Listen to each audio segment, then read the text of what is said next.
think the American West draws people because there's still an idealism for the American Western frontier.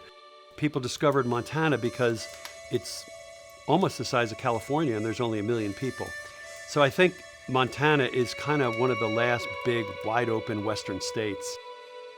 I think when people come out west, they start to put their phones away and forget about the hustle and bustle of their jobs in the cities and breathe fresh air and look at wildlife and in a way kind of look back at their childhood when they would just go outside and play.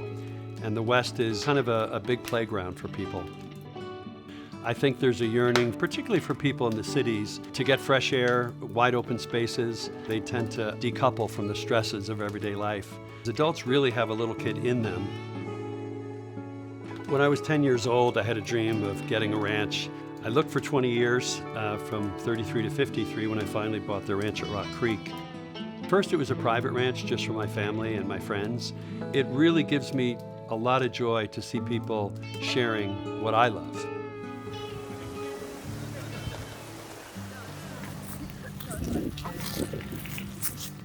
We opened it to the public in 2010, and so I said, I'm gonna have a ranch that has 35 activities, so adults can go out and play. Horseback riding and shooting and ropes course and archery and bike riding and a cowboy bowling alley and a movie theater.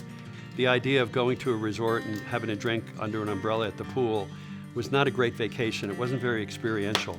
The ranch at Rock Creek is the first truly fully inclusive resort in America, and the reason was, in my many years of travels, I can't tell you how many arguments at the front desk I saw where someone said, "Can't believe you're charging that much for long distance. I didn't drink this much. I can't believe you're charging me for the chuck wagon ride for all my kids."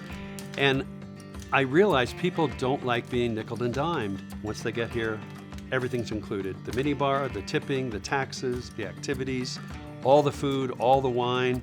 They really try to match the expectations of what each personal, individualized guest is expecting when they come here. So we build custom itineraries.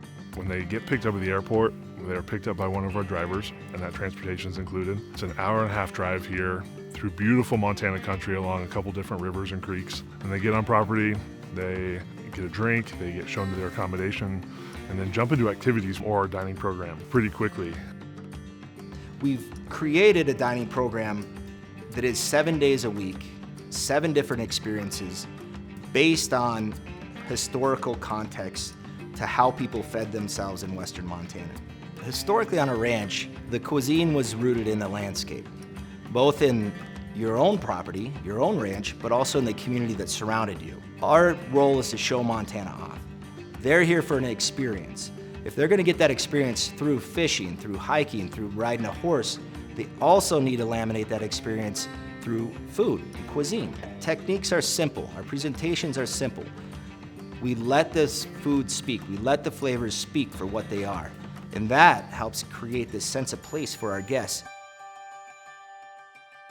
One of our ranch core values is aim for authenticity, and we try to have activities be synonymous with what you would find here in Montana. We have 70 plus horses to go on multiple trails. We have 10 square miles, roughly around 6,600 acres of property to go out and explore on one of the best ATV vehicles ever made, which is a horse. We have 4.5 miles of blue ribbon trout stream that goes through our property. Rock Creek boasts 1,500 to 2,000 fish per river mile with 6 species of trout in there. So it makes fly fishing, or if you've never fly fished, very easy to get into. Year round, we have 40 activities if you include all the seasonal activities. And Montana gives us a great backdrop. I think it's important for everyone of all ages to unplug because so many people are plugged in today.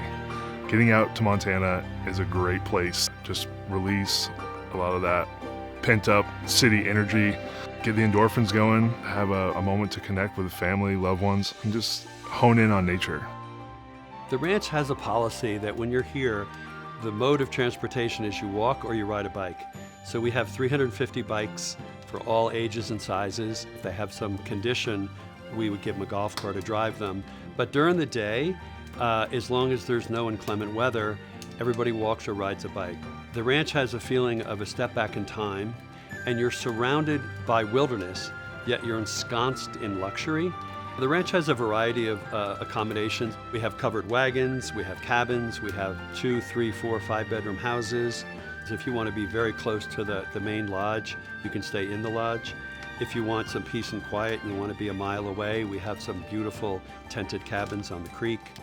In 2012, Relais Chateau found us, so we became the first 5-star property in Montana, and we became the first Forbes 5-star dude ranch in the world. And every year we've got more and more people from all around the world. I'm in the process of turning the ranch into a conservation easement, so it can never be developed more than now. Our mission brings out the child in everybody. People come up to me and say, it's like I went to camp when I was 15. It reminds us of our childhood. There's lots of family reunions here. It's very magical that people feel like it's a home. It makes people feel very happy here.